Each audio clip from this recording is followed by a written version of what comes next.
कई बार ऐसा भी होता है कि लोगों को नॉर्मल चेस्ट पेन होता है, और तो कैसे डिफरेंशिएट करें कि नॉर्मल चेस्ट पेन है या कार्डियक अरेस्ट का कुछ पेन है। कई बार हमने देखा है कि लोग हर एक चेस्ट पेन को गैस इंटरप्रेट करते हैं कि गैस का तकलीफ है। दैट कि किसी को ऐसा पेन उठ रहा है तो हॉस्पिटल जाने से पहले सबसे पहले उसे घर पे क्या करना चाहिए? इमरजेंसी किट और इमरजेंसी पॉलीपिक, क्योंकि 3-4 पिल हैं तो पॉलीपिल कहते हैं। और ये अगर हो, क्योंकि हर एक इंसान के घर में सब टाइप के लोग होते हैं जी। चाहे यंग हो, चाहे मिडिल एज हो, चाहे ओल्ड एज हो जी। तो इसके रखना बहुत जरूरी है। ये लाइक रामबाण।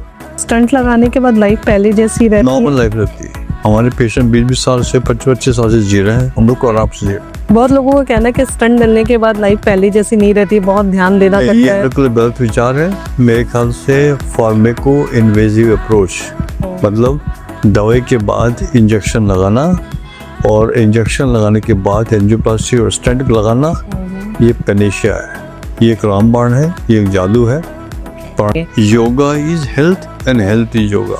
No yoga no health. तो कहने का मतलब ये है कि अगर हमारे अंदर संयम है और डिसिप्लिन है तो हमें कभी भी हार्ट अटैक 80 साल के पहले तो नहीं होगा। There should be some regulation in gyms. Discipline लाना बहुत जरूरी। जिम रेगुलेशन बहुत जरूरी है कि जो भी इंस्ट्रक्टर है वो कभी भी वे प्रोटीन और एनाबॉलिक स्टेरॉइड के इंजेक्शन प्रिस्क्राइब नहीं करेंगे। जी जी। It is the prerogative of the doctor, the responsibility of the doctor. Hare Krishna दोस्तों, स्वागत है आपका value of life by Pooja Kushal podcast पे।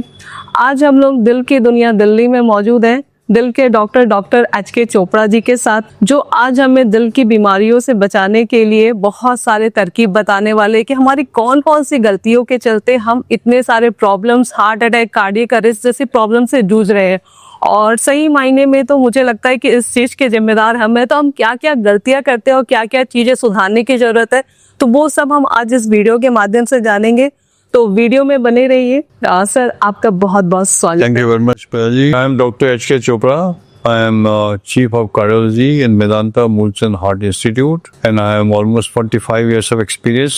I am also the chairman of Pentary Medical Education Program and Dean of my Mulchan Medanta Medical Education Institute, and I am also the National President of Cardiology in the past, and I am also the President of Indian Academy of Echocardiography, and I control as a President, country head of American Heart Association. Ladies and gentlemen, these are all the designations, but I am a human being. I am Dr. HK Chopra. Lord Krishna, Lord Shiva, and Lord Rama has no designation. They were only Rama. They were only Krishna. They just express themselves as a perfect human being. So I am basically trying to be a perfect human being, but God has given me a tag of a doctor. So I worked hard in my life as a doctor, work very hard. I can't narrate you in my journey. I've been very, very tough, but I enjoyed my journey to become a heart specialist. And I believe everybody should have a healthy heart, because once you have a healthy heart, you have a healthy body. And when you have a healthy mind, healthy body and healthy heart, then the whole world around you will be healthy. तो sir, कई बार ऐसा भी होता है कि लोगों को normal chest pain होता है, और तो कैसे डिफरेंशिएट करें कि नॉर्मल चेस्ट पेन है या कार्डियक अरेस्ट का कुछ पेन है? पूजा जी, आपने बहुत अच्छा सवाल पूछा है जी कि अगर चेस्ट पेन हो तो क्या वो हार्ट का है या हार्ट का नहीं है, ये डिस्टिंक्शन करना बहुत जरूरी है। जो चेस्ट पेन का संबंध हार्ट के साथ होता है वो यूजुअली बड़ा सीवियर पेन होता है, unbearable, abrupt onset, excruciating, sinking feeling, और साथ में उसके चोकिंग महसूस होता है, घुटन, somebody's taking my life, या हाथ का, हाथी का पैर किसी ने रख दिया है, इतना भारी महसूस होता है। और जो पेन होता है वो कई बारी लेफ्ट आर्म में रेडिएट होता है, कई बारी राइट आर्म में रेडिएट होता है, कई बारी गर्दन के पीछे जाता है जी, कई बार चिन में भी आता है, टूथ में भी जाता है, ईयर में भी आता है। ओके। और प्रोफ्यूज स्वेटिंग होती है, घुटन होती है, कई बार साथ में चक्कर भी आते हैं, डिजीनेस होता है, और फीलिंग ऑफ एक्सट्रीम फटीग, वो थक गया हो। तो ये अगर लक्षण है तो मतलब जो चेस्ट का पेन है उसका संबंध हार्ट के साथ है। इसकी जानकारी हर एक इंसान को होना बहुत ही जरूरी है जी। कई बार हमने देखा है कि लोग हर एक चेस्ट पेन को गैस इंटरप्रेट करते हैं एक गैस का तकलीफ है, राइट राइट। डाइजन लेंगे वो, या फिर वो कुछ हींग लेंगे, या कुछ अजवाइन पानी। अजवाइन लेंगे, अजवाइन का पानी। एक मिसकंसेप्ट है। ओके। हार्ट अटैक जब किसी को होता है, we should not take it lightly. जी जी। Time is a muscle, time की बहुत कीमत, और अगर जरा भी डिले हो गया तो हार्ट में बहुत डैमेज हो जाता है। इमीडिएटली अगर ऐसे लक्षण हो तो मेरे ख्याल से सबसे बेटर तो ये है उनके पास में इमरजेंसी एम्बुलेंस नंबर होना चाहिए अब द नियरेस्ट हॉस्पिटल, जिससे कि जल्दी से जल्दी वहाँ पहुंच सके बिना डिले के। अगर मिस इंटरप्रेट किया तो उस पर टाइम बड़ा बर्बाद हो जाता है। सपोज दैट कि किसी को ऐसा पेन उठ रहा है तो हॉस्पिटल जाने से पहले सबसे पहले उसे घर पे क्या करना चाहिए? ये एक बहुत अच्छा सवाल पूछा आपने जी कि घर की रेमेडी क्या होनी चाहिए। जी जी। भारत का सीन देखते हुए 20 साल में, 25 साल में, 30 साल में लोगों को अटैक होता है, तो हमारे ख्याल से हर एक इंसान के घर में एक डिस्प्रिन टैबलेट होनी चाहिए, डिस्प्रिन, और एक डीप्लेट या क्लोपिडोग्राल कहते हैं वो टैबलेट होनी चाहिए, या एक स्टैटिन होता है जिसे हम कहते हैं एटोरवास्टैटिन। अगर ये तीन चीज आपके पास में हैं तो 50% तक ओके आप हार्ट अटैक से जो डेथ होती है उसको बचा सकते हैं। ओके। इसमें पैरासीटामोल भी aspirin- वर्क करता है सर? पैरासिटामोल, सिर्फ aspirin, you can give 350 milligrams पूरी टैबलेट, उसको बोले च्यू कर रहा है। ओके और दूसरा एटोरवास्टैटिन की गोली 40 मिलीग्राम, वो मतलब पानी के साथ पी लो उसको। और साथ में जो मैंने आपको बताया clopidogrel, clopidogrel is like a blood thinner. आजकल और भी दवाइयाँ हैं, एक होती दवाई इसको ब्रेलेटा कहते हैं हम, और टकाग्राल कहते हैं, वो 90 मिलीग्राम की होती है, उसको छोड़ दो आप। सबसे बेसिक क्लोपिडोग्राल जो कि इजीली अवेलेबल है, जी। 75 मिलीग्राम की गोली आती है, और वो 4 गोलियां इकट्ठी ले लो, 4 गोलियां इकट्ठे। इकट्ठी ले ले। अगर एस्पिरिन की एक टैबलेट, 4 टैबलेट क्लोपिडोग्राल की, और 40 मिलीग्राम का एटोरवास्टैटिन, ये अगर ले लें इसका कोई नुकसान नहीं। ओके। एस्प्रिन कहा आपने? Aspirin, clopidogrel Okay. और एटोरवास्टैटिन, कोई नुकसान नहीं इसका। तो हमेशा हमारे घर में ये दवाइयाँ अवेलेबल होनी चाहिए क्योंकि इनके इसको कहते हैं इमरजेंसी पिल्स किट और इमरजेंसी पॉलीपिक, क्योंकि 3-4 पिल हैं तो पॉलीपिल कहता है इसको। और ये अगर हो, क्योंकि हर एक इंसान के घर में सब टाइप के लोग होते हैं, जी चाहे यंग हो, चाहे मिडिल एज हो, चाहे ओल्ड एज हो, जी जी। तो इसके रखना बहुत जरूरी है। ये लाइक रामबाण, कि हॉस्पिटल ले जाने के दौरान आप ही मेडिसिन आप उसे दे दो पेशेंट को। ओके। पहले दे दीजिए, फिर एम्बुलेंस कॉल करिए, एम्बुलेंस आएगी, वो आपका ईसीजी करेंगे। जी ईसीजी करके आजकल तो मोबाइल के हाथ है, वो फोटो लेके भेज देते हैं, राइट और डॉक्टर इंटरप्रेट करता है कि भाई ठीक है ये हार्ट अटैक है, और एम्बुलेंस को इंस्ट्रक्शन देता है कि भाई स्ट्रेट अवे ईसीजी कर लिया आपने। एक ट्रोपाइड टेस्ट होता है, वो एम्बुलेंस में होता है, वो खटाक से ट्रोपाइड टेस्ट करते हैं, और उसकी क्वांटिटी से मालूम पड़ता है कि इसकी सिवियरिटी क्या है। जी। तो अगर ज्यादा हार्ट अटैक है, या मैसिव हार्ट अटैक है, लार्ज हार्ट अटैक है, तो वो रीडिंग बता देता है, और इमीडिएटली बिना किसी डिले के एक इंजेक्शन यूज करते हैं, उसका नाम है clot buster, in a simple way, जिसे हम कहते हैं थ्रोम्बोलिटिक थेरेपी। वो डॉक्टर्स ही देते हैं। वो एम्बुलेंस में होता है उनके पास में। ओके। वो इंजेक्शन इंटरवेनस लगाते हैं, 40 मिलीग्राम का वायल आता है, वो में से भी give the dose of 1 milligram पर केजी बॉडी वेट। ओके। तो अगर आप 40 मिलीग्राम भी लगा दें, तो उसके इफेक्ट्स को कम कर जो सकते क्लॉट बनता है हार्ट अटैक का मतलब ये है कि जो हार्ट की धमनियां होती हैं, राइट कोरोनरी आर्टरी और लेफ्ट कोरोनरी आर्टरी, पतली पतली होती हैं ये, जी। इसमें अगर खून का थक्का जम जाए ब्लॉकेज आ जाए तो खून का थक्के जमने से ही हार्ट अटैक होता है जी जी। एकदम। तो उस थक्के को घोलना है, भूलना पतला करते हैं ब्लड को। तो थक्के को घोलने की दवा है। जब ये भूल जाएगा तो you can save Your the life. Heart and save the leg. Okay. और उसके बाद पेशेंट को इमीडिएटली शिफ्ट किया जाता है एम्बुलेंस में, और सीधा कैथ लैब में, वहाँ उसकी एंजियोग्राफी होती है, और उसके बाद में फिर एंजियोप्लास्टी करते हैं। एंजियोप्लास्टी मतलब बलून से खोल देते हैं नाड़ी को, और जरूरत होती है तो उसमें स्टेंट लगाते हैं। ओके। तो जिंदगी बिल्कुल बच सकती है आजकल, बट टाइम इज मस्ट सब। तो स्टंट सर आजकल काफी कम एज में भी लोगों को लग जा रहे हैं, तो स्टंट लगाना ही एक उपाय है या इसके अलावा भी ब्लॉकेज को रोका जा सकता है? सबसे बड़ा जो उपाय है इमरजेंसी में जब हार्ट अटैक हो, only 2 things. Number 1 clot buster injection followed by angioplasty, means balloon से खोल देना और फिर स्टेंट लगा देना। स्टेंट का पर्पस ये है कि जो नाड़ी को खोला गया है फिर वो बंद नहीं होगी, क्योंकि वो मेटेलिक स्टेंट होता है या ड्रग कोटेड स्टेंट होता है, वो स्टेंट से खुल जाती है और खुल जाती है वो। तो स्टंट लगाने के बाद लाइफ पहले जैसी रहती है? नॉर्मल लाइफ रहती है। हमारे पेशेंट 20-20 साल से 25-25 साल से जी रहे हैं, हम लोग को आराम से जी रहे हैं। बहुत लोगों का कहना है कि स्टंट डलने के बाद लाइफ पहले जैसी नहीं रहती, बहुत ध्यान देना पड़ता ये है। बिल्कुल गलत विचार है मेरे ख्याल से। फार्मेको इन्वेजिव अप्रोच मतलब दवाई के बाद इंजेक्शन लगाना और इंजेक्शन लगाने के बाद एंजियोप्लास्टी और स्टेंट लगाना, ये पेनेशिया है, ये एक रामबाण है, ये एक जादू है। पुराने जमाने में जब ये नहीं हुआ करते थे तो हर एक पेशेंट में डेथ हो जाती थी जी। And the death rate was 60%। और किसी को हार्ट अटैक हो तो सिर्फ 40% लोग हॉस्पिटल पहुंच पाते हैं, राइट। 60% तो घर में चले जाता था।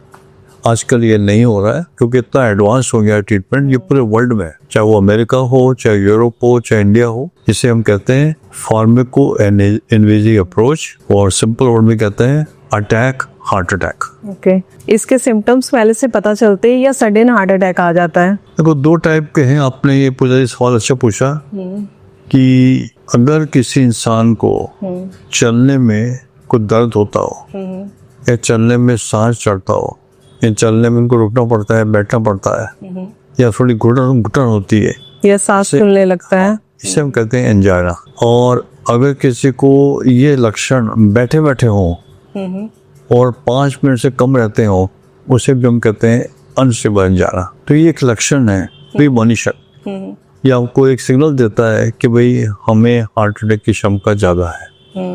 तो ऐसे लक्षण हो, इसका मतलब कि अगर 85% से 95% तक आर्टरी ब्लॉक हो तो लोगों को चलने से पेन होगा या बैठे बैठे पेन होगा। लेकिन अगर 100% ब्लॉक होगी तो एकदम हार्ट अटैक हो। लेकिन ये प्रीमोनिशन है। तो मैसेज जाना चाहिए जनता को ये जी जी, कि किसी को भी हार्ट में डिस्कम्फर्ट हो या पेन हो या ब्रीदिंग प्रॉब्लम हो या घुटन हो जी, और जो चलने से बढ़ता हो और रेस्ट करने से आराम ठीक पड़ता हो, उसको डॉक्टर को कंसल्ट करना चाहिए। जी।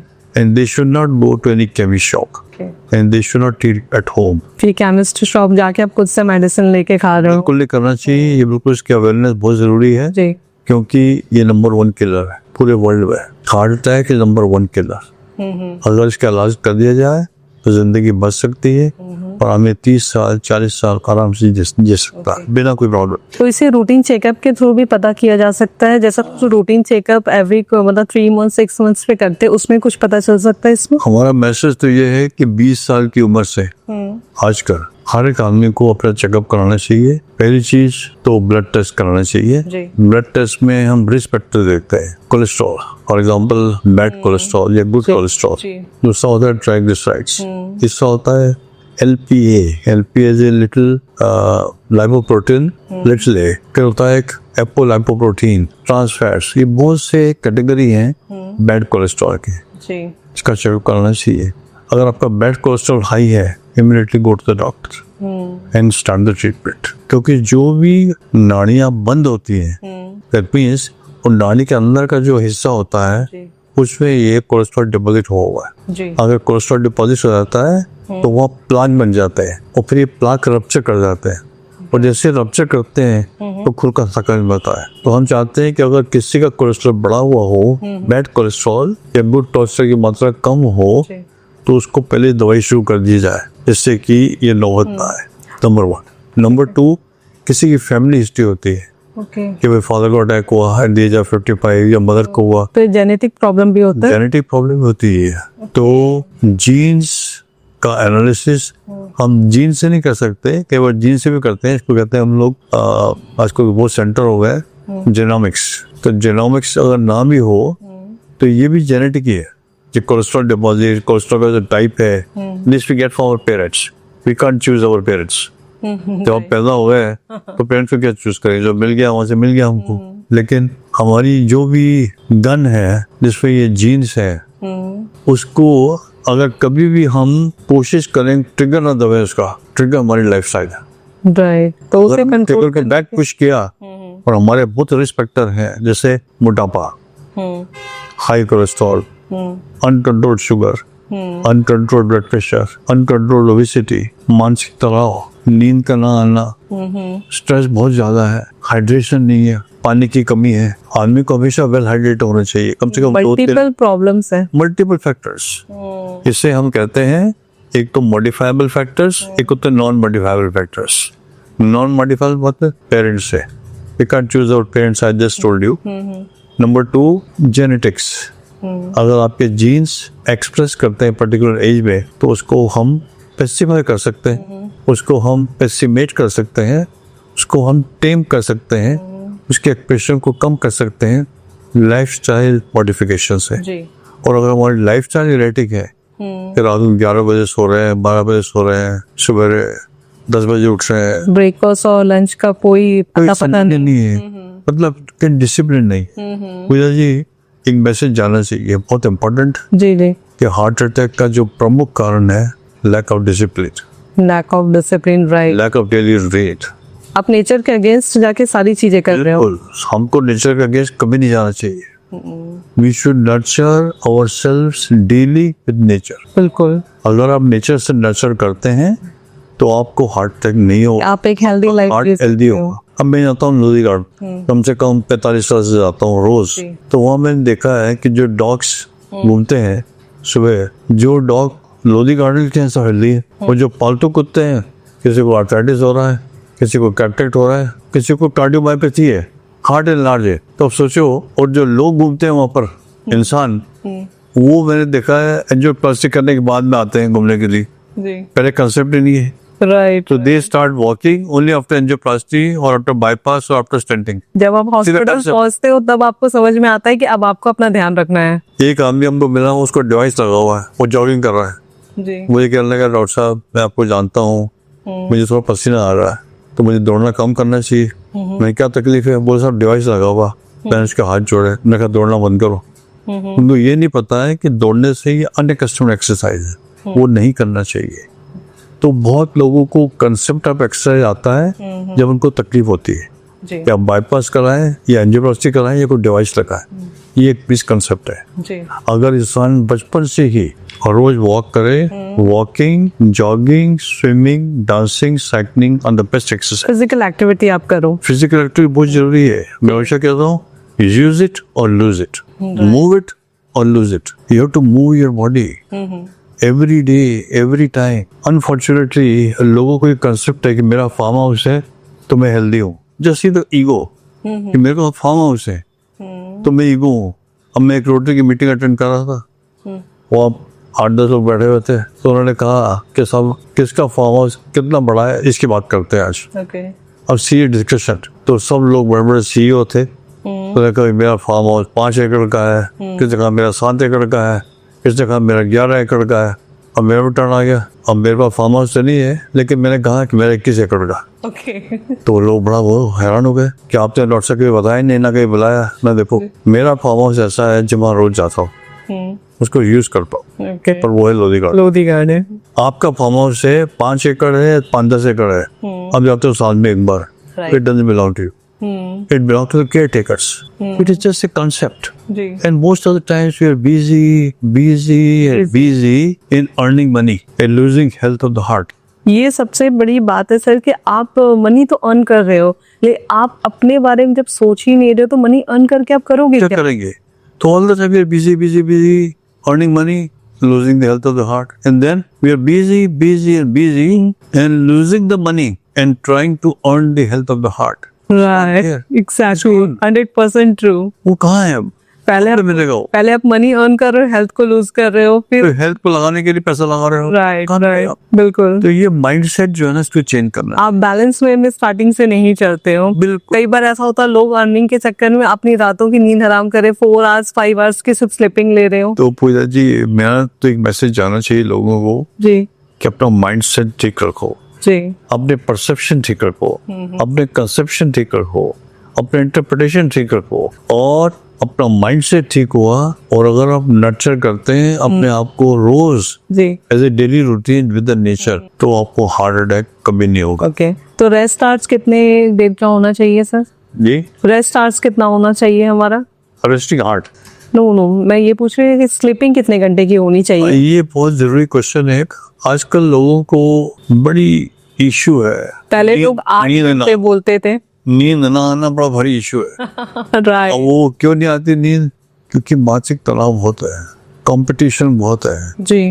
तो नेगेटिव कॉम्बिनेशन से सोचता रहता है इंसान, सोचता रहता है हमेशा। हमारे पॉइंट ऑफ व्यू से हर एक इंसान को कम से कम 7 से 8 घंटे सोना चाहिए। अभी 8 घंटे की स्लीपिंग घट के 6 घंटे की हो गई है। उससे क्या होता है, हमारी बॉडी की जो केमिस्ट्री है, जी। हमारे अंदर बहुत केमिकल्स है। For example there are 60 trillion cells and 6 trillion chemical reactions okay. with 60,000 neuropeptides all happening in every second.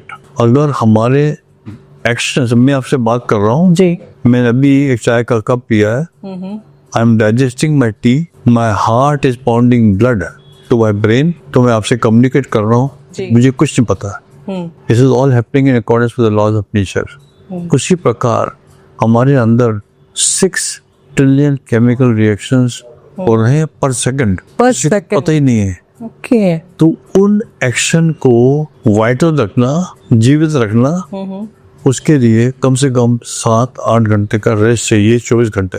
अगर वो रेस्ट नहीं मिलेगा तो वो केमिकल रिएक्शंस के अंदर जिटरी मॉलिक्यूल्स आ जाता है, जिसे हम कहते हैं टॉक्सिक मॉलिक्यूल्स, वो हमारी नाड़ियों को डैमेज कर देते हैं। ओके। तो आराम करना, रेस्ट करना बहुत जरूरी है। जी। जो लोग 6 से 7 से 8 घंटे आराम नहीं करते हैं, उनके नर्वस तेज हो जाती है, उनका ब्लड प्रेशर तेज हो जाता है, जी। डायबिटीज की क्षमता बढ़ जाती है, और कई जिटरी मॉलिक्यूल्स होते हैं जो हानिकारक है, जी। वो नहीं होना चाहिए। अभी जैसे हम ओबेसिटी की बात कर रहे थे, तो कई बार ऐसा होता है कि पतले दुबले लोगों को भी हार्ट अटैक आ जाता है, तो ऐसा क्यों?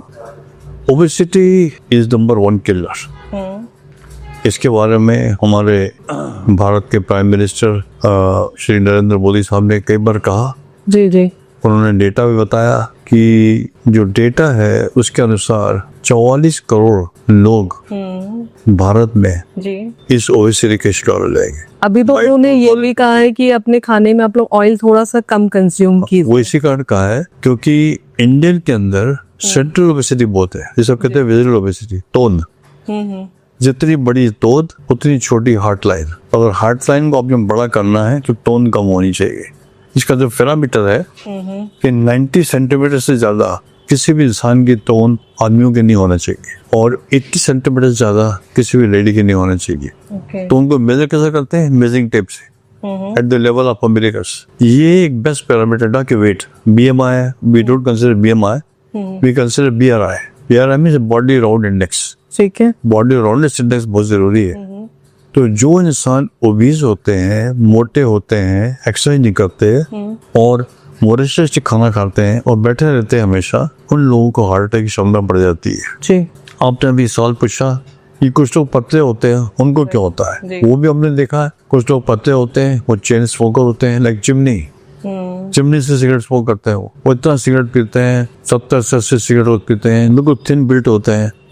उनके अंदर जो नाड़ियां होती है हार्ट की, वो सिकुड़ जाती है और टेंडेंसी ऑफ क्लॉटिंग बढ़ जाती है। उन लोगों को अटैक हो जाता है।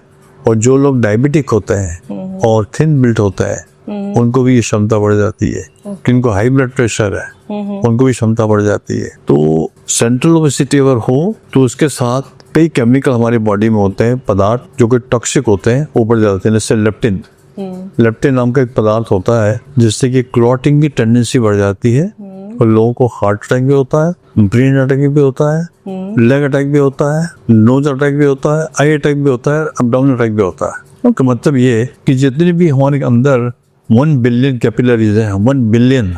हार्ट अटैक और ब्रेन अटैक तो पता था, but leg attack, I attack, ये क्या है सर?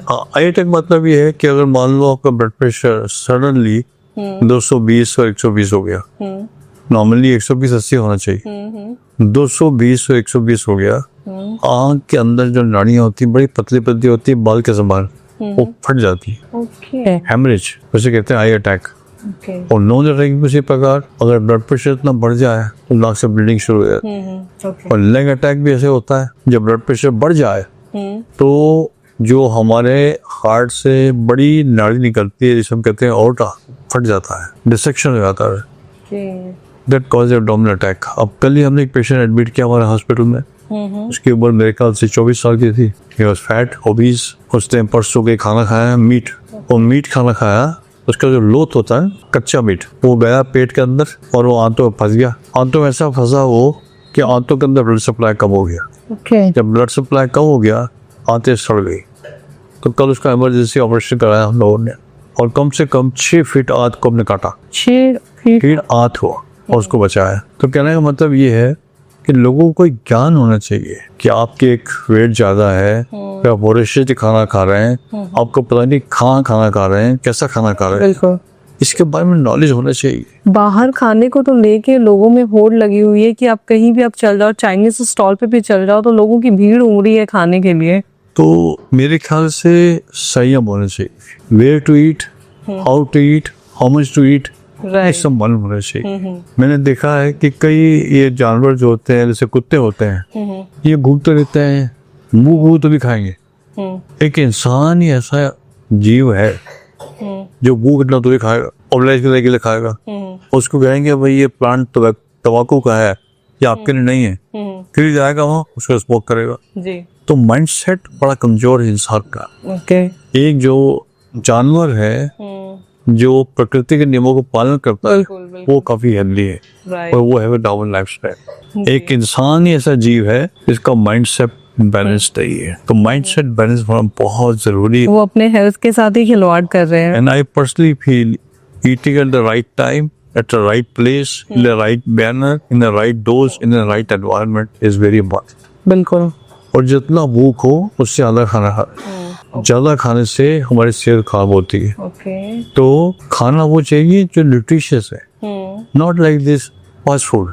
राइट। और लोग पकौड़े खा रहे हैं, समोसे खा रहे हैं, हलवा खा रहे हैं, मिठाई खा रहे हैं, ये तो बहुत हानिकारक है। ओके सर, तो पकोड़े खाना ज्यादा हानिकारक है या बर्गर पिज्जा? दोनों ही हार्मफुल। ओके। जो चीज तली हुई होती है और उसमें फ्री रेडिकल्स होते हैं, उससे ऑक्सीडेटिव स्ट्रेस होती है, जी। और हमारी जो धमनियां होती हैं उसमें बहुत डैमेज हो रहा है। बाहर में आप देखोगे कि जो ऑयल है बार बार रीहीट हो रही है, बार बार रीयूज हो रही है, उसी में वो तल रहे हैं, लोग उसे खा रहे हैं। या पूजा जी अपने अच्छा क्वेश्चन पूछा, रीहीटिंग ऑफ ऑयल। जब ऑयल को बार बार हम हीट करते हैं तो फ्री रेडिकल प्रोड्यूस होते हैं। जी। फ्री रेडिकल मतलब ऑक्सीजन में से O2 होता है, तो वो सेपरेट हो जाता है, O करके हो जाता है। जी जी। वो हो जाए वो तो बहुत इंजूरियस है, वो हेड से टू हमारी बॉडी को इंजोर करेगा। Oil should be used only once, not second time, जी। And we should never reheat it. Normally मैं भी घर पे अगर कभी यूज करती हूँ तो मैं बस एक टाइम ही उसे बस। करती हूँ, बाद में उसे फेंक देती हूँ। बिल्कुल वही करना है। वो लेकिन अगर मार्केट में जो लोग खा रहे हैं वो तो बार बार रीयूज हो रही है। कंट्रोल कहाँ है हमारे यहाँ, तो कुछ भी चीज का कंट्रोल नहीं है। बिल्कुल। चाहे वो एयर पोल्यूशन हो, चाहे साउंड पोल्यूशन हो, चाहे वाटर पोल्यूशन हो, चाहे फूड पोल्यूशन हो, जी। Even now digital pollution, digital mental pollution, emotional pollution, pollution ही पोल्यूशन। राइट। पोल्यूशन की जिंदगी में हम लोग जी रहे हैं, जी तो हार्ट अटैक नहीं हुआ तो क्या होगा सोचिए आप। जी। तो हार्ट अटैक को हम प्रोड्यूस करते हैं अपना। बिल्कुल। हार्ट अटैक कहीं बाहर से नहीं आता, we work hard to get a heart attack ji ji. by smoking a cigarette. So toxic emotions, toxic behavior, toxic relationship, and toxic consumption and toxic environment. हम बहुत मेहनत कर रहे हैं खुद को हार्ट अटैक दिलवाने में। बहुत मेहनत करते हैं हम बहुत मेहनत करते हैं, दिन में 40 सिगरेट पीते हैं जी जी। कि भाई रोज पीते हैं कि भाई हार्ट अटैक आ जाए, बिना मतलब पे स्ट्रेस लेते हैं, बिना मतलब के। रातों में जग के फोन चला रहे हैं। जिंदगी बहुत छोटी है। जी। इंसान की जिंदगी 80 साल तक मालिक ने दी है, और मालिक ने ऐसा दिया है, सब कुछ दिया है। हवा दी है फ्रीली अवेलेबल, पानी दिया है फ्रीली अवेलेबल, जी। खाने के लिए दिया है, फूल पत्ते फल, ये भी मोस्टली फ्री है अगर आप देखो तो। जी जी। और एक इंसान ही पूरी वर्ल्ड में ऐसा है जो कमाता है। जी। जानवर कोई कमाते नहीं, सबके लिए खाना है। इंसान ही कैसा जो सक्षम है सारी चीजों को सिलेक्शन करने के लिए। सक्षम है और मोरिस्ट है, उसको ज्यादा चाहिए, more and more, more and more,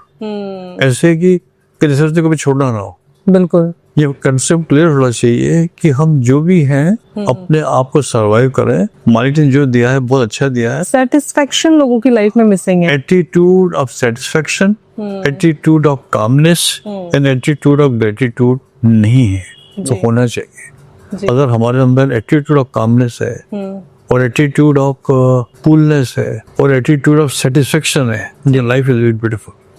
unfortunately all the time Hindi में कहते हैं हम विचलित हैं। अब क्यों विचलित हैं? It's only known to that. बिल्कुल। हमेशा विचलित ही है, सोचते रहते हैं नेगेटिव थॉट। आप स्ट्रेस तो मुझे लगता है कि हर किसी के लाइफ में हिस्सा बन गया है। आप सुन के बड़ा हैरान होंगे जी कि एक इंसान के अंदर पर डे कम से कम 80,000 थॉट्स आते हैं। 80,000। उस 80,000 में से 90% thoughts are negative right. And 4% thoughts are repetitive thoughts. सिर्फ 6% थॉट होते हैं जो पॉजिटिव है। जी जी। आदमी भरा हुआ है नेगेटिव थॉट से, पॉजिटिव है ही कहाँ उसके अंदर। अब वो नेगेटिविटी उसे स्ट्रेस में डाल रही है। और पॉजिटिव थॉट को नर्चर करना है तो उनको मेडिटेशन करना होगा, रोज योगा करना होगा। लोगों को योगा का मतलब ही नहीं मालूम। योगा का मतलब होता है union of body, mind, soul, spirit and environment. सारी चीजें कनेक्ट हो। योग, it direct from the word Patanjali, योग। और योग से हम सब चीजों का एक इंटीग्रेशन करता है। ओके। लोग समझते हैं हमने कोई आसन कर लिया, सन सैल्यूटेशन कर लिया, सूर्य नमस्कार कर लिया, भस्त्रिका कर ली, कुछ और आसन कर ली, हमारा योगा हो गया। अगर योगा थोड़ा देर आप मेडिटेशन करते हो तो आपके सोचने समझने की शक्ति सक्षम होती है। ये आपने बहुत अच्छा सवाल पूछा है ये, क्योंकि योगा की 8 शाखाएं होती है। जी। पहला होता है यमा में डूज एंड डोंट्स, क्या खाना है क्या नहीं खाना है, कितना सोना है कितना नहीं सोना, चॉइस मेकिंग। दूसरा होता है नियमा, as I told you, self discipline most important. और सेल्फ डिसिप्लिन ही नहीं है तो अटैक तो इनएविटेबल है। तीसरा होता है आसना, आसना में सब पोस्चर जो होता है।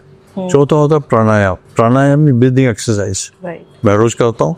50 बार सुबह, 50 बार शाम को। इनहेलेशन, एक्सहेलेशन, बीच में पॉज आता है। राइट। इनहेल, आप होल्ड करो, पॉज एंड देन एक्सहेल। सब तरीका होना चाहिए करने का। उसके बाद में होता है धारणा, प्रत्याहारा। प्रत्याहारा मीन्स कंटेम्पलेशन, धारणा मीन्स कंसंट्रेशन, फिर ध्याना जिसकी आप बात कर रहे थे, ध्याना मीन्स मेडिटेशन। ध्यान लगा। लास्ट में होता है दैट इज समाधि, that is transcendence. All the 8 levels of yoga should be practiced every day. Every day. यमा, नियमा, आसना, प्राणायाम, प्रत्याहारा, धारणा, ध्यान एंड समाधि। नॉर्मली लोगों को लगता है कि योग करना बहुत ही मतलब पुराने जमाने की बात है और बहुत लोग अपनी लाइफ में से अभी स्टार्ट भी कर दिए हैं, बट मुझे लगता है कि आप जैसे सीनियर डॉक्टर को देख के लोग इसकी महत्व को समझेंगे। Yoga is health and health is yoga. जी। No yoga no health.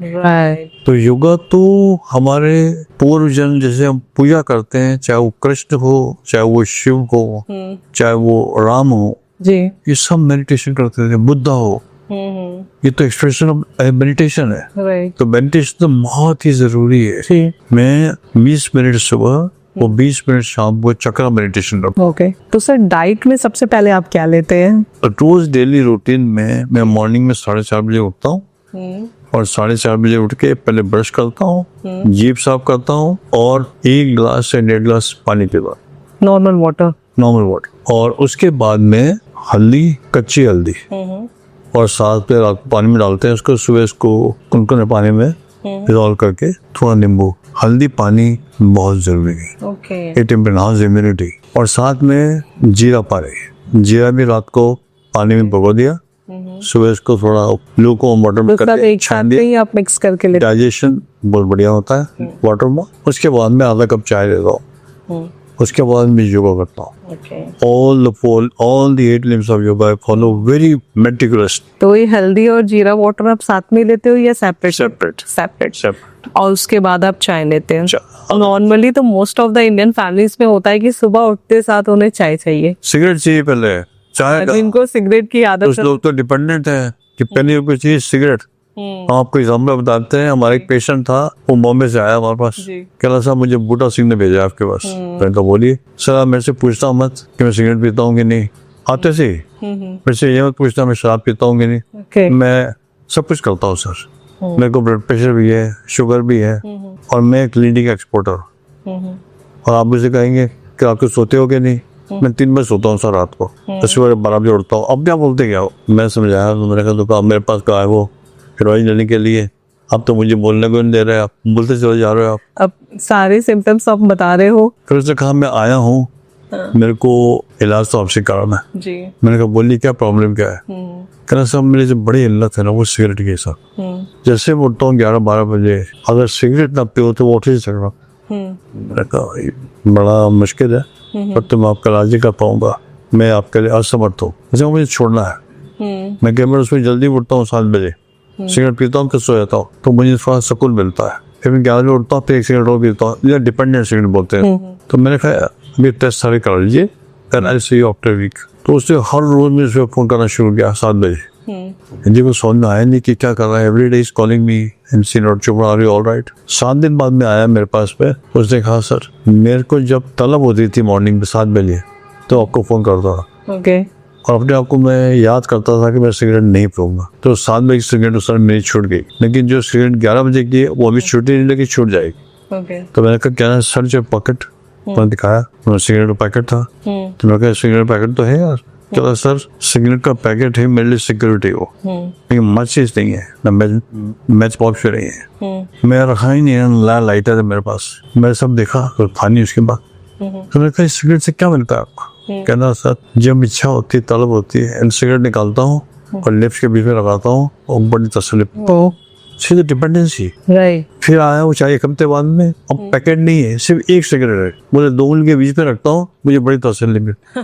तो मैंने कहा यार तुम इतने बड़े आदमी हो, इतने बड़े एक्सपोर्टर हो, एक सिगरेट के गुलाम हो तो राइट राइट। इसे तोड़ के उसको खुशी। आपने ऐसी बात ही कही सर से। तो विल पावर जब आदमी में जनरेट कर दो तो आदमी चेंज हो सकता है। बिल्कुल 100%। आज he is x walker and he is doing very well, blood pressure under control है, शुगर अंडर कंट्रोल है, सोता है रात को, टाइम पे जाता है, अपने बंदे उसने एम्प्लॉय कर दिए। अगर ये इंसान शुरू से ही करता, उसकी एज ज्यादा नहीं थी, 50-51 की एज होगी उसकी। तो कहने का मतलब ये है कि अगर हमारे अंदर संयम है और डिसिप्लिन है तो हमें कभी भी हार्ट अटैक 80 साल के पहले तो नहीं होगा। 80 के बाद हर एक को जाना है, कुछ ना कुछ तो होना ही है। जी। सब लोग गए, राम भी गए, रहीम भी गया, और कृष्ण भी गए, कंस भी गए, सब कुछ जानना है। Devil and divine has to go, right but they should go peacefully, right. Not in distress. जी। Nobody should die with distress। किसी को हार्ट अटैक हो गया, लटक गए वो हॉस्पिटल में, वेंटिलेटर। मैं एक एज एलोपैथिक डॉक्टर बोल रहा हूँ कि बहुत मुझे दुख होता है कि जब लोगों को देखते हैं कि उनकी फॉल्टी लाइफस्टाइल से उनको अटैक हो गया 20 साल के उम्र में, अभी शादी भी नहीं हुई है, अभी नौकरी भी नहीं लगी है। अब हमने उल्टा ट्रेंड देखा आजकल। वैसे 20 साल की एज में हार्ट अटैक होना just because of life style? सब लाइफस्टाइल से, plus genetic proneness, mostly lifestyle. Okay. 90%, 92% is a faulty lifestyle. जो भी इंसान की लाइफस्टाइल फॉल्टी है, आजकल जो ट्रेंड है, पुराने जमाने में बच्चे माँ बाप आपको दिखाने आते थे कि भाई बीमार है, ओल्ड एज शिकार, उल्टा हो रहा है। बिल्कुल। पेरेंट्स लेके आ रहे हैं बच्चों को, बिल्कुल। देखो भाई मेरे बच्चे को अटैक हो गया, पेरेंट्स पे जा रहे, बच्चे चल जा रहे हैं। कितना उल्टा हो गया आजकल। तो ये नहीं होना चाहिए। और यंगस्टर्स में जो हार्ट अटैक होता है, इसके जो प्रमुख कारण है वो है uncontrolled diabetes, uncontrolled sugar, uncontrolled obesity, uncontrolled cholesterol और स्ट्रेस, डिहाइड्रेशन, पानी नहीं पीना, काम करे जा रहे हैं रात दिन, और सिगरेट को पीना, शराब पीना। सर कई ऐसे मतलब सेलिब्रिटीज भी है लाइक सिद्धार्थ मल्होत्रा और रोहित सरदाना, इन लोगों की मतलब हार्ट अटैक से डेथ हो गई थी, जो काफी जिम जा रहे थे, काफी फिट थे, अपना बहुत ध्यान रख रहे थे। तो ये भी आपने बहुत अच्छा सवाल पूछा। आजकल हमारी जब कॉन्फ्रेंस होती है, हम लोगों ने सेशन रखा है gym attack. Gym attack? Gym में अटैक क्या हो रहा है, जिम हार्ट अटैक। कारण क्या है? दे ओवरडू। अगर हम एक्सरसाइज करते हैं उसकी लिमिट होती है। राइट। हमारा जो हार्ट रेट है इंसान का, जी 60 से 80 पर मिनट होना चाहिए। अगर इंसान बड़ी विविध एक्सरसाइज कर रहा है तो आइसोमेट्रिक कंट्रैक्शन बढ़ जाते हैं and you go into what you call sympathetic overdrive. और जो इंस्ट्रक्टर होते हैं वो समझते नहीं है, ओवरडू कर, वो आपको और प्रेशराइज करते हैं, करो सर, टर्मिनल करो सर, लिफ्ट करो, ये करो। राइट। फिर इंसान को पसीना आता है एंड समटाइम दे कोलैप्स। और राजू श्रीवास्तव देखिए क्या हुआ। राजू श्रीवास्तव जो है रात को 2-2:30 बजे कहीं आए मीटिंग से, सुबह उठ गए 5 बजे, 5 मिनट ट्रेडमिल कर रहे हैं, तो ही टू ट्रेवल। अब 3 घंटे आराम किया आपने, बॉडी को रेस्ट ही नहीं लिया, फिर आप ट्रेडमिल कर रहे हैं, ट्रेडमिल करते ही इसको अटैक हो गए। तो ये नाम जो बताया, 2 नाम आपने बताया, they are very ambitious people. जी। They are always in sympathetic overdrive, negative competition, Positive Right. competition and negative competition. Negative competition, And then exercise, overdoing. They are all the Good causes. They are causes, main causes. Overburdening yourself and not going in concordance with the nature. जी। You fall victim to your heart. क्यों कई बार मैं भी gym जाती तो कई बार देखती हूँ कि लोगों की हिम्मत जवाब दे रही है, उनकी मतलब एक्सरसाइज करते हुए कई बार चीखें भी निकल रही है, सांसें तेज हो रही है, फिर भी वो एक्सरसाइज कर रहे हैं। हाँ, वही तो कहूँगा अनअकस्टम्ड है। जो चीज अनअकस्टम्ड है, अब जैसे मैं लोधीगढ़ जाता हूँ 45 साल से, किसी जमाने में मैं 14 मिनट में पूरे लोधीगढ़ का चक्कर लगाता हूँ यंग एज पे। जी। Today, I take only 1/5 round in 14 minutes. So I had to get adjusted according to my age, according to my body constitution, जी। according to my mental makeup. Okay. I should not copy anybody. हर एक आदमी का system फर्क है। Unaccustomed exercise is worst for heart. Okay, तो 20 से 40 के बीच में के जो एज के और 40 to 60 के बीच के जो एज के, उनको मिनिमम कितने मैक्सिमम कितनी एक्सरसाइज करनी चाहिए? देखो पूजा जी, ये आपने सवाल काफी अच्छा पूछा, लेकिन लोग प्रैक्टिस नहीं करते। सिंपल फॉर्मूला ये है कि 220 माइनस एज। ओके। जैसे मान लो 220 माइनस 70 साल की एज, तो कितना हो गया? 150। तो मेरा हार्ट रेट 150 की जाना चाहिए मैक्सिमम, इसको बोलते पीक हार्ट रेट। मुझे इतनी एक्सरसाइज करनी चाहिए जिससे कि मैं 150 हार्ट रेट तक जाऊं। हमारे पॉइंट ऑफ व्यू से 85% of the predicted heart rate, मतलब मेरा प्रेडिक्शन 150 का है, तो 130 तक कर लेता हूँ मैं, that is more than enough. क्योंकि आजकल तो सबके पास स्मार्ट वॉच होता है, तो आप उसमें मेजर भी कर सकते हैं कि आपकी हार्ट रेट क्या जा रही है, तो अपनी आप एज को 220 से आप माइनस कर दो। मेरी जो एडवाइस है वो ये है, ये डॉक्टरों के लिए 220 minus age of the patient, लेकिन जो रिस्क फैक्टर है उसका एनालिसिस पूरा होना चाहिए। कोई डायबिटिक तो नहीं है, कोई हाइपरटेंशन तो नहीं है, कोई ओबीस तो नहीं है, किसी को फैमिली इश्यू तो नहीं है, किसी को कोलेस्ट्रॉल तो नहीं बढ़ा हुआ, किसी को और मेटाबॉलिक प्रॉब्लम तो नहीं है, किसी को होमोसिस्टेम तो नहीं बढ़ा हुआ। ये सब चीजों की जानकारी होके जी। डॉक्टर के डायरेक्शन को फॉलो करना चाहिए।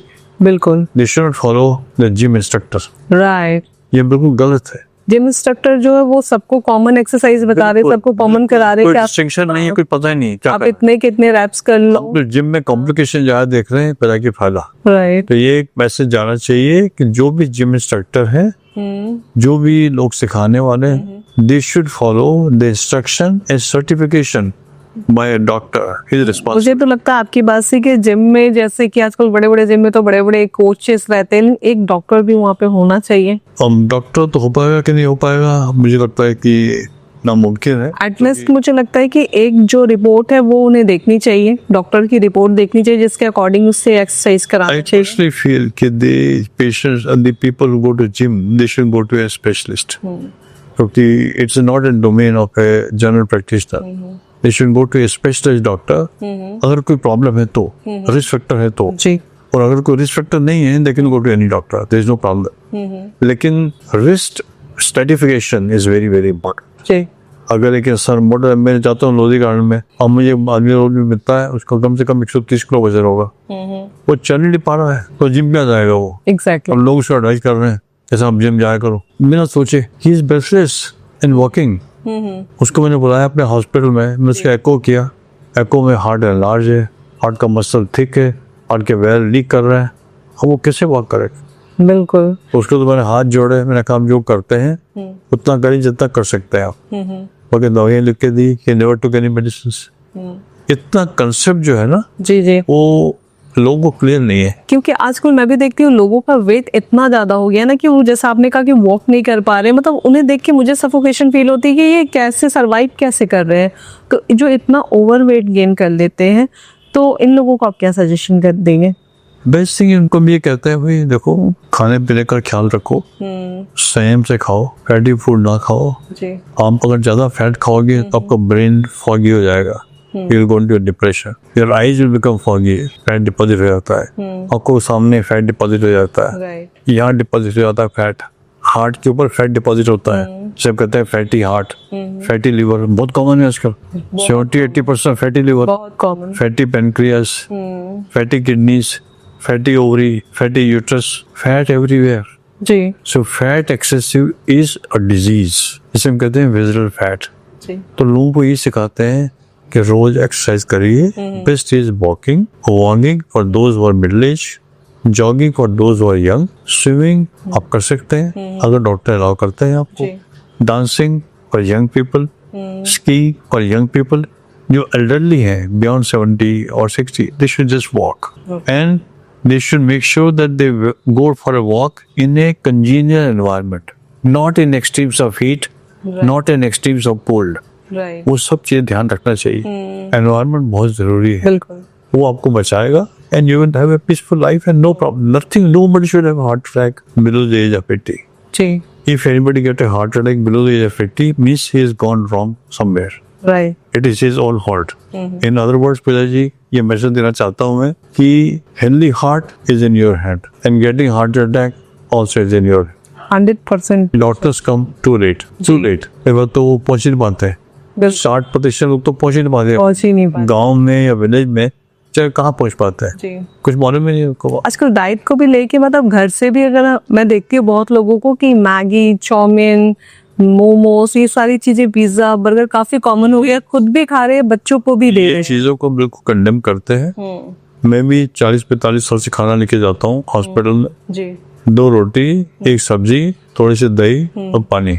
जी, बाहर कुछ नहीं खाता हूँ, चाहे कुछ भी फंक्शन हो कुछ नहीं खाता हूँ। होटल में जाता हूँ ऑल्टरनेट ले और कॉन्फ्रेंस पर मीटिंग मैं खाना घर से खा के जाता हूँ।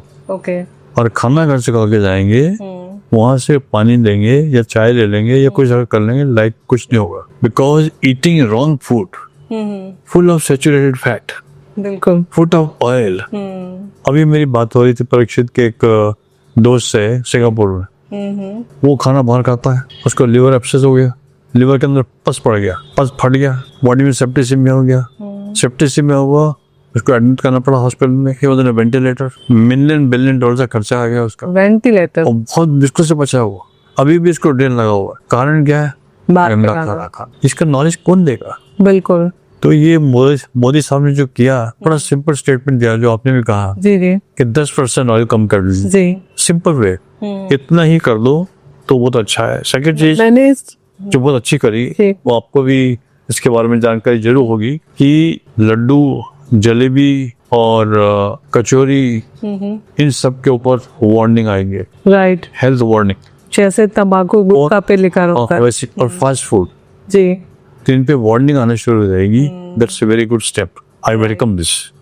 अगर हमको विकसित भारत चाहिए जी, तो स्वस्थ दिल होना चाहिए। बिल्कुल, स्वास्थ्य दिल की विकसित भारत में, अगर स्वास्थ्य दिल नहीं है तो विकसित भारत नहीं हो सकता। क्योंकि मुझे लगता है कि अब हमारे देश के पीएम भी इस बात को लेके काफी चिंतित हो रहे हैं, तो हमें भी इस पे ध्यान देने की जरूरत है। फर्स्ट वो हमें अवेयरनेस दे रहे हैं, अलर्ट कर रहे फर्स्ट हैं। Man of our country, I think I heard him 3-4 times, और मैंने उनके कम से कम 3-4 स्टेटमेंट देखे हैं न्यूज पेपर। जी, उन्होंने इतना डिटेल बारे में बताया उसको। मैं लोगों से प्रार्थना करता हूँ कि अपना वजन कम करिए, और बाहर का खाना मत खाइए, जी, घर का खाना खाइए, फल खाइए, ड्राई फ्रूट खाइए, और अपने आप को पानी से हाइड्रेट करिए। बिल्कुल, prime minister is not supposed to talk, he is so busy. आजकल तो लोग पानी की जगह कोल्ड ड्रिंक के यूज बारे करने में लगे हैं। सोचते हैं, बिल्कुल, तो जागरूकता पैदा करते हैं। आप सबको जागरूकता पैदा करना है। मेरे ख्याल से जो मोदी साहब ने भी कहा कि हमारे यहाँ हॉस्पिटल कम होना चाहिए, वेलनेस सेंटर ज्यादा होना चाहिए। जी, आज की डेट में इंडिया जो है वो फेमस है, world capital of heart attack, world capital of hypertension, world capital of diabetes, world capital of obesity, world capital of high cholesterol, animal world capital of cancer. वो कह रहे हैं कि मैं चाहता हूँ अगर काफी लोग बाहर से हमारी कंट्री में आए, अगर हम world capital of wellness centre खोलें, राइट, तो wellness is the need of the our.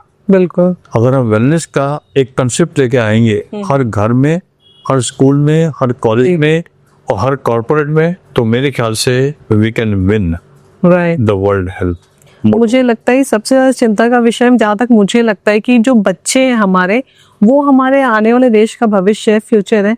हम उन्हें क्या खाने को दे रहे हैं जस्ट बिकॉज ऑफ मतलब हमारे टेस्ट के लिए। सबसे पहले मुझे लगता है कि मदर्स को अपने टंग पे कंट्रोल करने की ज़रूरत है, और आप इस चीज़ को घर से स्टार्ट कर सकते हो। मैंने तो बहुत पहले ही स्टार्ट कर दिया है।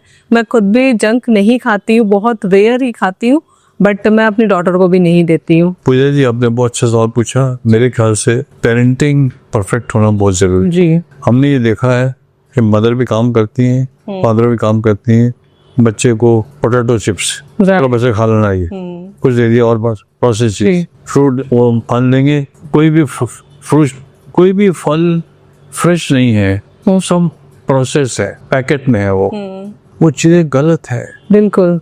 मतलब बच्चों को अच्छा नहीं है, मेट को बोल देते हैं तरह डाल देना इसके अंदर, पर्सनल अटेंशन नहीं। बिल्कुल। तो पेरेंटिंग बहुत ज़रूरी है मेरे ख्याल से। मदर को और फादर को देखना चाहिए कि जब बच्चे स्कूल जाते हैं तो उनको प्रॉपर हाइड्रेट कर, पानी जरूर पिलाएं उनको। जी जब बच्चे वो पीटी करते होते हैं या लंबा टाइम खेलते होते हैं, बेहोश हो जाते हैं। बिल्कुल। स्कूल पहुंचते हार्ट अटैक छोटे छोटे बच्चों को आ जाता है। पेरेंट्स का फॉल्ट है। अभी थोड़ी देर पहले हमारा इसमें इंटरव्यू था NDTV के अंदर कि 9 साल की एक बच्ची को हार्ट अटैक होगा, सडन डेथ हो। जी 9-year-old child, nobody knows what has happened। हमसे पूछा गया, हमने बताया उनको भाई कंजेनिटल हार्ट डिजीज हो सकती है, स्ट्रक्चरल हार्ट डिजीज हो सकती है, लेकिन ऐसे पेशेंट को पोस्टमार्टम करना चाहिए कि क्या हुआ उसके अंदर, क्यों डेथ हो गई, तो पूरी जानकारी होना चाहिए। कहाँ क्या कमी रह गई। पेरेंट्स को तो नॉलेज जरूर होना चाहिए। दूसरी चीज है कि पेरेंट्स को आज तक लेट तक जगने की आदत है, उसके चक्कर में बच्चे भी लेट तक जगते हैं। ये सवाल हमारे आपने मुंह से छीन लिया कि लोग रातों 11 बजे से पेरेंट्स आते हैं, 12 बजे सोते हैं, बच्चों को भी जगाते हैं और सुबह फिर जबरदस्ती उठाते हैं। स्कूल जाना होता है। पेरेंट्स भी स्ट्रेस में हैं, बच्चे भी स्ट्रेस में हैं, पूरी फैमिली स्ट्रेस में है। राइट। तो फैमिली के अंदर एक स्ट्रेसफुल एनवायरनमेंट है। और जैसे कि आपने कहा, सच में मैंने ऐसे कई केसेस देखे कि मदर को पता नहीं होता कि मेड ने बच्चे को लंच बॉक्स में क्या दिया है। बिल्कुल ठीक बात। तो इसकी अवेयरनेस क्रिएट करना बहुत जरूरी है। बच्चों को हेल्दी न्यूट्रिशन दें, बच्चे को जंक फूड मांगे तो उनको कमी आप अवेयर करो कि वो हेल्थ के लिए सही नहीं है। और नंबर 2, बच्चों को डिजिटल मीडिया से दूर रखें, स्क्रीन टाइम। राइट। आजकल they are glued to mobile phone, it's not good for health. उनके जो न्यूरॉन्स होते हैं, brain neurons, they get damaged by the time they 40 और 50। बट मैं देखती हूँ आजकल 6 मंथ्स के बच्चे के हाथ में भी फोन है। तो वो नहीं होना चाहिए, इससे हमारे बच्चों के सेहत में बहुत फर्क। मैं पार्क लेके गई थी अपनी बेटी को, तो वहां पे मैं देख रही थी एक 3-4 इयर्स की किसी की डॉटर थी, वो फोन पे वीडियो गेम्स खेल रही है। तो मैं कह रही कि आप पार्क में भी से फोन दे रहे हो। ये तो digital toxicity is the worst toxicity. Right. Digital toxicity is evolution and evolution, but not to create digital toxicity. For example, हम हमेशा बात करते हैं आजकल आर्टिफिशियल इंटेलिजेंस, वो ठीक है, artificial intelligence the technology is very good, but in limited source. Right. Not to the small child who is glued to the TV all the time, is watching all the time TV all the time. बच्चे अपनी creativity को भूल जाए। भूल जाते हैं, सब भूल जाते हैं। I personally feel पूजा जी कि हर एक बच्चे को पेरेंट्स को काफी टाइम देना चाहिए जी। और पेरेंट्स से उनको डेली रूटीन सिखाना चाहिए। बच्चे आपकी बस 7 बजे आती है तो आप सुबह 5:30 बजे उठोगे, मैं आपको उठाऊंगी, give them a nice shower, nice bath, hydrate them, give them more water, then just make them yoga for 5 minutes to 7 minutes। क्या प्रॉब्लम है? 5 मिनट। और उसके बाद में जब पैकिंग करेंगे उनके खाने के लिए या बुक्स जो अरेंज करेंगी, वो प्रीवियस नाइट में हो जाना चाहिए, ना कि इस मॉर्निंग में कर रहा है। टाइम नहीं मिल रहा है, ड्रेस नहीं मिल रही है, बच्चे को मार रहे हैं, गुस्सा कर रहे हैं, वो एक गलत विचार। बच्चे भी स्ट्रेस में जा रहे हैं। छोटे बच्चे, उनको क्या मालूम, कुछ आइडिया नहीं है उनको। ये सारी गलती पेरेंट्स की है। पेरेंट्स का एजुकेशन ज्यादा इम्पोर्टेंट है बजाय कि बच्चों का एजुकेशन। आपने बहुत बड़ी बात कही बच्चों सर। का रिफ्लेक्शन, पेरेंट्स का reflection. In my opinion, parents का एजुकेशन बहुत जरूरी है जी जी to have a healthy heart of the child. बिल्कुल। सर बात हो रही है तो कई बार लोगों को कार्डियक अरेस्ट आता है और हार्ट अटैक आता है, तो दोनों में डिफरेंसेस क्या हैं? दोनों में बहुत फर्क है। ओके। जो हार्ट अटैक होता है उसके अंदर जो हमारी धमनियां होती हैं, उन धमनियों के अंदर उनका तक्का जम जाता है जी, उसे हम कहते हैं हार्ट अटैक। उसमें सिम्टम लक्षण वही होते हैं जो हमने आपसे डिस्कस किए, और हमारे पास टाइम होता है 2 घंटे या 3 घंटे। उसके अंदर हम कुछ क्लॉट बस्टर लगा दें या पेशेंट को शिफ्ट कर दें, एंजियोग्राफी एंजियोप्लास्टी हो जाए, हम बचा सकते हैं। लेकिन कार्डियक अरेस्ट हो जाए वो टाइम नहीं है। कार्डियक अरेस्ट मतलब हमारे शरीर के अंदर जो हार्ट है उसमें एक इलेक्ट्रिकल सिस्टम है जी, जिसे हम कहते हैं इलेक्ट्रिकल पेसमेकर। जो इलेक्ट्रिकल वायर्स होते हैं उनकी और कुछ तकलीफ से इलेक्ट्रिकल वायर अगर ओवर डिस्चार्ज हो, मतलब हार्ट बीट 900 में बर्न कर रहा है, उसे हम कहते हैं वेंट्रिकुलर फिब्रिलेशन। और इंसान की डेथ 1 मिनट में हो सकती है, इन 1 मिनट या 2 मिनट्स। तो ये सडन कार्डियक अरेस्ट जो होता है वो उसे वेंट्रिकुलर फिब्रिलेशन कहते हैं और टाइम मुश्किल से 1 या 2 मिनट मिलते हैं। तो इसमें कोई सिम्टम्स पहले से मिलते हैं? इसमें कोई सिम्टम नहीं होते। आज ये मॉर्निंग के बता रहा हूँ केस में आपको, हमारा हॉस्पिटल में साउथ एशिया पेशेंट आया, हम लोगों ने 1 घंटा काफी मेहनत करी, 1 घंटा we work very hard, we did all CPR मतलब कार्डियो मतलब हार्ट, दिल, P मतलब पल्मोनरी मतलब लंग मतलब फेफड़े, और CPR R मतलब रिससिटेशन रिवाइवल या पुनर्जीवित करना। वो सारी विधि को हमने यूज किया। CPR को एडवांस्ड CPR भी किया वहाँ, क्योंकि हॉस्पिटल में आया पेशेंट, आधा घंटा लगे रहे, declare brought death, sudden death. और कैसे सडन डेथ है उसकी? वो दवाइयाँ बहुत देता है, शराब बहुत पीता है, डॉक्टर के पास कभी नहीं जाता। अब जो इंसान अपने आप को अब्यूज कर रहा है तो क्या होगा?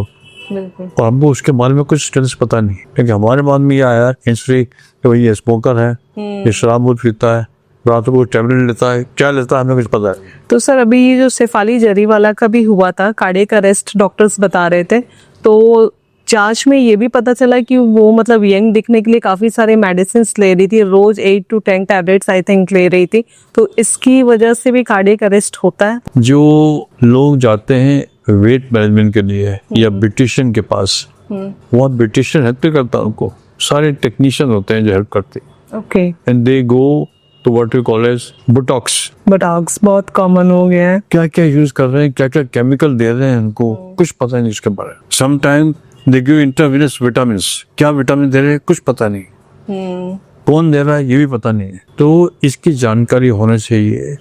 इंसान का कंसेप्ट सही है कि आपको अपने हेल्थ के बारे में मालूम होना चाहिए, आपको अच्छा दिखना चाहिए। I personally believe your physical expression is an expression of your emotional mind, and your emotional expression is an expression of your biochemistry, and your biochemistry is an expression of your genetics and epigenetics, and your genetics and epigenetics is an expression of your consciousness. अगर आपकी आत्मा की तरफ से देखें तो जो आपने कर रहे हैं, जो उन्होंने किया वो गलत किया। उनको ये पता नहीं है कि कहाँ जा रहे हैं। जी। क्वेश्चन पूछना चाहिए कि क्या कर रहे हैं मेरे साथ। तो टॉक्सिसिटी जब भी होती है या उसके बारे में आपको अवेयरनेस नहीं है, या कोई आपसे कर रहा है टॉक्सिसिटी, आपको उसके बारे में ज्ञान नहीं। सर उन लोग तो इतने बड़े सेलिब्रिटीज है, तो बहुत ही वेल नोन लोगों के पास ही जाके उन लोग ट्रीटमेंट्स लेते होंगे, तो ये सारी चीजें फिर भी अवॉइड ही करनी चाहिए आपके अकॉर्डिंग? मेरे ख्याल से beauty of the mind is the beauty of the body, जी, and the beauty of the mind is the beauty of our orchestra within us, biochemistry. जी। And the beauty of the orchestra of the biochemistry is expression of our genetics. जी। अगर हम इसमें balance करेंगे, हमारा दिनचर्या ठीक है, अगर खाना पीना ठीक है, फ्रूट लेते हैं, हम सब कुछ लेते हैं, तो मेरे ख्याल से इंसान एक ब्यूटी को रोज नर्चर कर सकता है। बिल्कुल। आपने मेरे से पूछा था एक सवाल कि आप डेली रूटीन क्या है, तो मैंने आपको बताया था जब तक योगा करता हूँ, तो योगा के बाद में मैं रोज सेल्फ मसाज करता हूँ एवरी डे। जैसे आई यूज सेसमी ऑयल, जैसे हम तिल का तेल करते हैं 10 मिनट रोज, and I go twice a week to spa. Okay.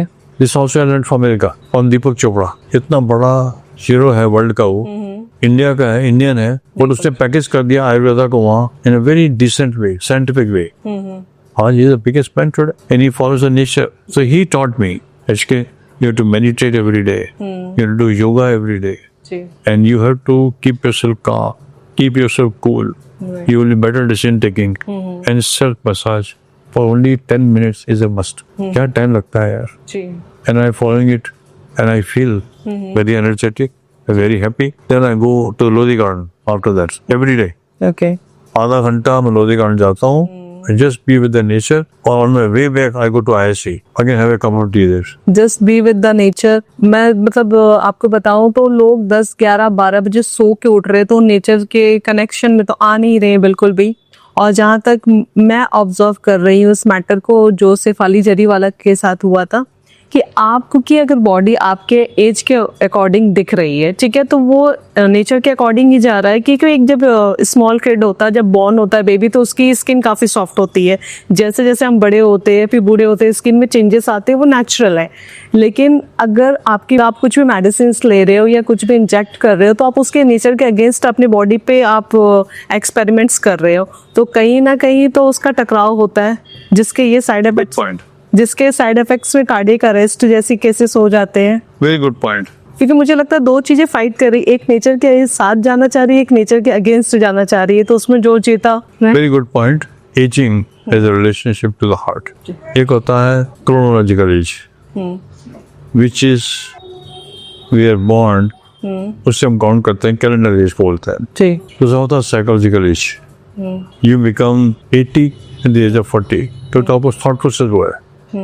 And there are some who are 80, but they behave like 40. मेरी एज आज 73 है, और टच वुड मैं 16 घंटे काम करता हूँ, पर मुझे आज तक महसूस नहीं हुआ कि मैं old, okay, because I follow the laws of nature right, and I am totally merged with the nature. तो psychological age, emotional age, chronological age, and then there is something which is known as spiritual age. Right, When you are spiritual age follow करते हैं only by meditation. When you meditate, then you are going to be very very happy and healthy, and you will not age. Right, Even if you get some aging, it's a natural process. बिल्कुल। आप उस चीज को accept करो। And we have to accept the reality of Right. life. But one should not react to this. But one should keep on continuing in karma. I firmly believe कि अगर एक इंसान कर्मा करता रहता है, रिटायर नहीं होता है, और मालिक की ग्रेस होती है उसके पास। As a doctor I am telling be in karma, be in action, as said in Gita, be in action but not in active, but have renunciation in action and not renunciation of action. मतलब ये है कि आपको फल की चिंता नहीं करती, राइट, सिर्फ कर्म करना है। बिल्कुल। अगर आप कर्म करते रहेंगे, फल की चिंता ही नहीं है आपको, तो बीमार कैसे हो? हार्ट तो हमेशा हिलते रहेगा। जी, ये लॉर्ड कृष्ण ने किया, एंड ही लिव्ड टिल 125। जी, lord Shiva did the same thing, lord Ravana did the same thing. क्या क्या नहीं सहा हम लोगों के, सारी चीज स्ट्रगल से, बिल्कुल, लेकिन अपने आप को विचलित नहीं किया, राइट, अपने आप को विक्टिमाइज नहीं किया। अगर आप विक्टिमाइज नहीं करते हैं, हर चीज को विटनेस करते हैं, लाइफ इज ब्यूटीफुल। बिल्कुल। So hell is here, Heaven is here, it is your perception, right, your thought, your interpretation, You your have to experiences and your choices. right, Choice is all with you. तो हमारे ख्याल से healthy heart is your own perception. right, अगर आप daily routine अच्छा है और अच्छा कर्म करते हैं और सबका अच्छा सोचते हैं, किसी की बात सोचते नहीं है, तो मेरे ख्याल से टॉक्सिक इमोशंस तो होंगे नहीं, टॉक्सिक बिहेवियर नहीं होगा, टॉक्सिक कंजम्पशन नहीं होगा, और टॉक्सिसिटी नहीं होगी। एक चीज और जो मैं आपको जरूर बताना चाहता हूँ उसके रेफरेंस में, जी, ये हर एक इंसान को थोड़े टाइम के लिए अनकंडीशनली लाफ्टर होना चाहिए, हंसना चाहिए बिना रीजन के, जी, because laughter is energizer, equalizer, stabilizer, happinessizer and equipizer. जी, एक बच्चा होता है छोटा सा, वो दिन में 400 बार हंसता है, लेकिन एक बड़ा इंसान आप एक दिन में 4 बार भी नहीं हंसता।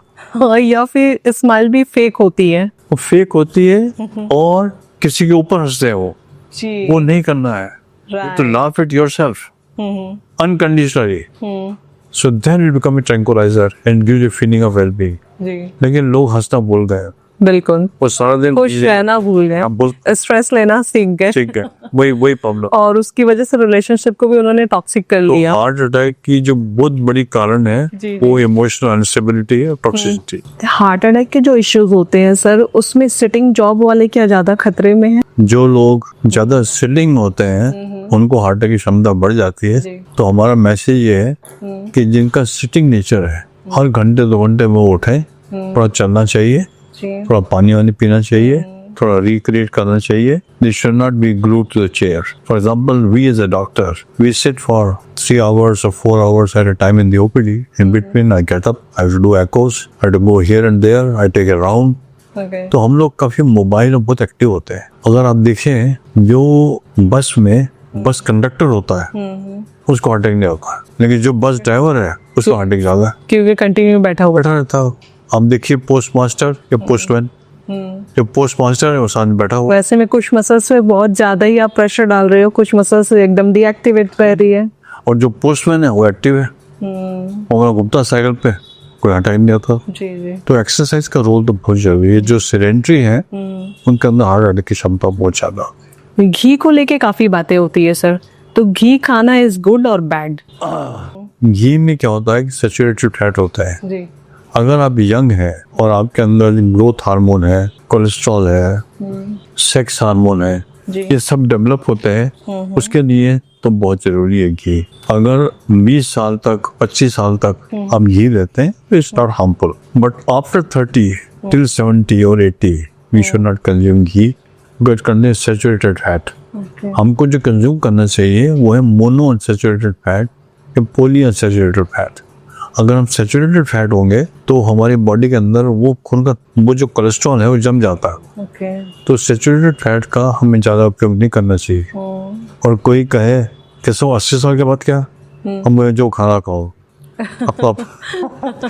you have lived your time in a very effective manner, or do you feel like you can take, but till 30 or 20 we should not restrict. I remember when I was a child, my father was an engineer, but he came from Lahore.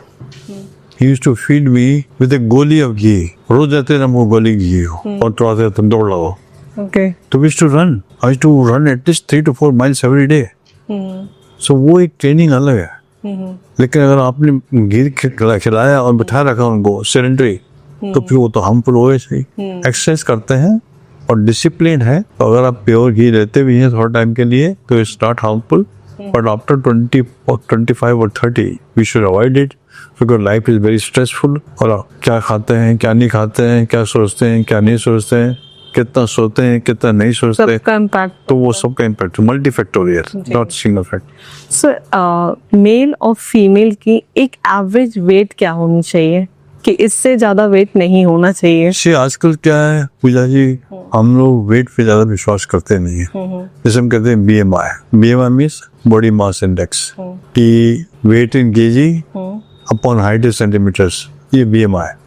अगर BMI 24 है तो आप normal है, 24 से 29 है तो आप overweight हैं, और 29 से 34 है तो आप मोटे हैं, और 34 के ऊपर है या वे। तो ये BMR क्या है, इसे थोड़ा सिंपल वे में आप थोड़ा BMI means body mass index. दो चीजें मालूम होना चाहिए इसमें कि आपका वेट कितना है और हाइट इन सेंटीमीटर क्या है। फॉर्मूला ये है कि weight in KG divided by height in centimetres, okay.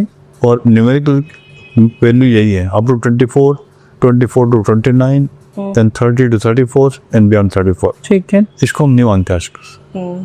आजकल हम मानते हैं सिर्फ सर्कमफरेंस। ओके, जैसा आपने बताया था 90 centimetre 80 centimetre, that is the biggest data. उसका संबंध हार्ट अटैक के साथ है, ब्रेन अटैक के साथ है, लेग अटैक सबके साथ है। ओके। तो उसकी वैल्यू हमें ध्यान होना चाहिए, बच्चों को ट्रेनिंग भी होना चाहिए। No more weighing machine, measuring tape is required. जी। मेजरिंग टेप से आप अपनी गोलाई देखो कि तोन कितनी बड़ी है आपकी। अगर तोन 90 सेंटीमीटर से कम है तो आप हेल्दी हैं मैन में, और 80 सेंटीमीटर से कम है तो वुमेन वो भी हेल्दी है।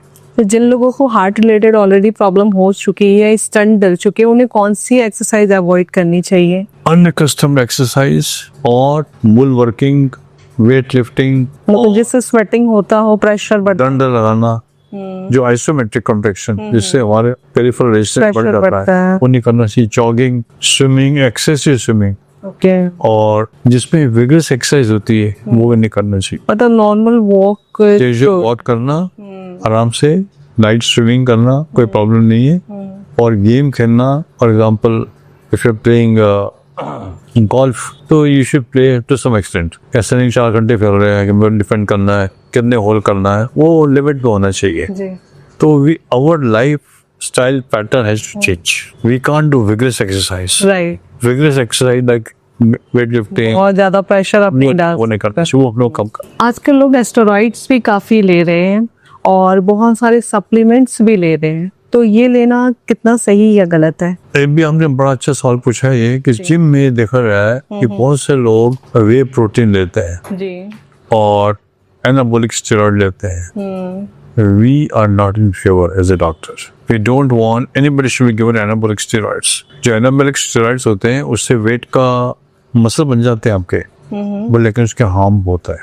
You may get high blood pressure, high cholesterol, and you may get diabetes, you may get all kind of complications. जो वे प्रोटीन होते हैं, we don't know the composition, किस कंपनी के हैं, कहाँ के हैं, कुछ नहीं पता, किस क्वांटिटी में क्या डाला है. कुछ नहीं पता है. So I think they should take the help of a doctor. कि क्या देना है, किस कंपनी का देना है, उसका कंटेंट क्या है. हमें कंपोजिशन तो मालूम होना चाहिए. एग्जैक्टली. वहाँ कुछ पता ही नहीं है. कितनी क्वांटिटी में लेना है ये भी पता नहीं है, बस हम ले ले रहे हैं. There should be some regulation in gyms. Discipline आना बहुत जरूरी. जिम रेगुलेशन बहुत जरूरी है कि जो भी इंस्ट्रक्टर है वो कभी भी वे प्रोटीन और एनाबॉलिक स्टेरॉइड के इंजेक्शन प्रिस्क्राइब नहीं करेंगे. जी जी. It is the prerogative of the doctor, the responsibility of the doctor. Instruction role नहीं है इसका. जी. बहुत लोग इंटरमिटेंट भी फास्टिंग करते हैं, तो वो क्या हार्ट अटैक से सेव करता है? Intermittent fasting is a good method, but if you ask my personal opinion, if you are well disciplined, you are not overeating, so why do fasting, feast and fasting? It has no meaning. Sometimes people do fasting, जैसे आप लोग करते हैं fast, right. करवा चौथ, जी. सुबह जाएंगे 4 बजे मिठाई खा रहे हैं. क्यों भाई परीक्षित मिठाई खा रहे हैं और फिर वो हलवा खा रहे हैं, पराठे खा रहे हैं, क्या क्या चीजें खाते हैं, जी जी. फिर अपना आराम से सो रहे हैं, फिर दिन भर सोच रहे हैं खाने के बारे में. काम कर रहे हैं लेकिन खाने का सोचा है कि कब चांद निकल जाए. चांद कब निकल जाएगा.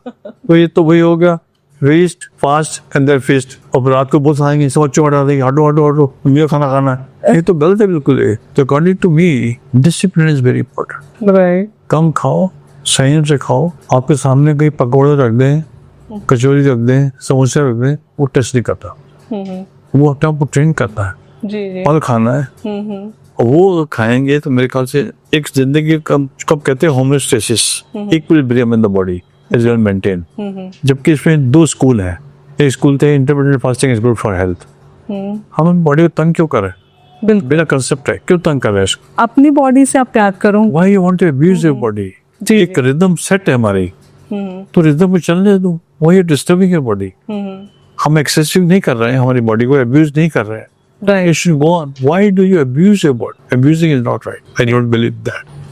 बहुत लोगों का ये कहना होता है कि थोड़ा अल्कोहल लेना हार्ट के लिए गुड होता है, लाइक रेड वाइन जो आता है, तो ये सही है या गलत? ये आपने बहुत अच्छा क्वेश्चन पूछा पूजा जी. हमने जो भी सवाल पूछे हैं ये बहुत रेलेवेंट है, बिकॉज एवरीबडी आस्क. मैंने करोड़ों आर्टिकल पढ़े हैं जी. गूगल में.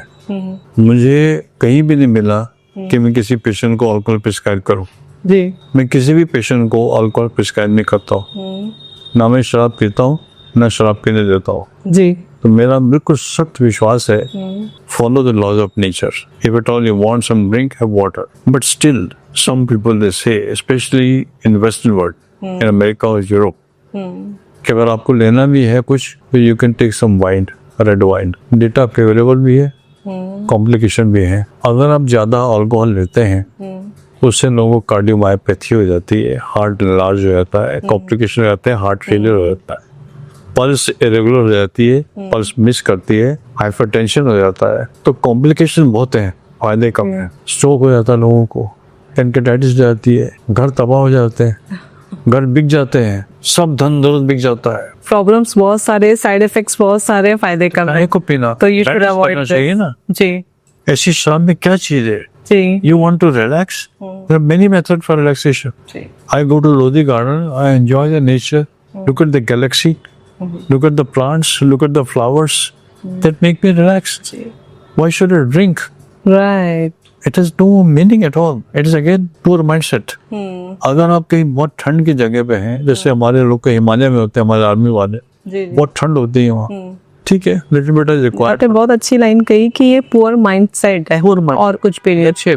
तो सर आज तो आपसे बहुत सारी बातें हुई, आपने बहुत अच्छे अच्छे मैसेज दिए. मुझे लगता है कि ये लोगों की लाइफ में काफी हेल्पफुल होगी. तो मैं वीडियो एंड करने से पहले चाहती हूँ कि आप हमारे व्यूअर्स पे एक मैसेज दें.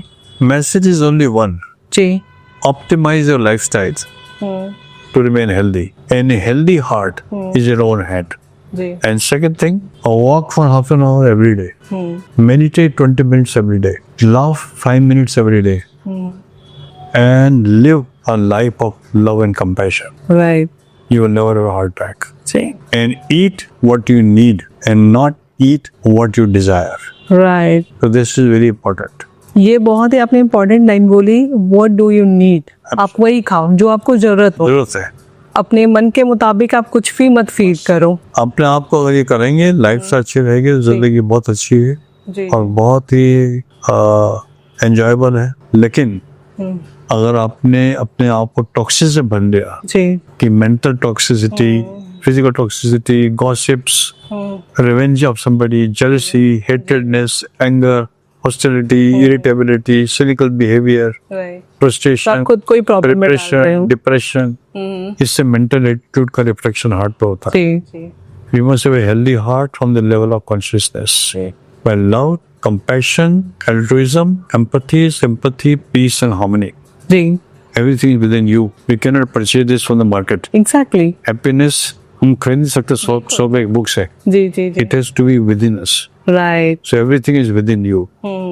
And if you invoke that, invoke prana, invoke tejas, invoke ojas, and invoke healthy heart. It is you and me who are responsible जी for our healthy heart right. and nobody else. Thank you so much sir, आपने अपना इतना precious time दिया और हमारे viewers को इतनी अच्छी अच्छी बातें बताई। तो व्यूअर्स, आपको आज की ये वीडियो कैसी लगी हमें जरूर बताइएगा, क्योंकि हमने हेल्थ रिलेटेड बहुत सारी बातें करी कि हम अपनी लाइफ में क्या क्या गलतियां कर रहे हैं।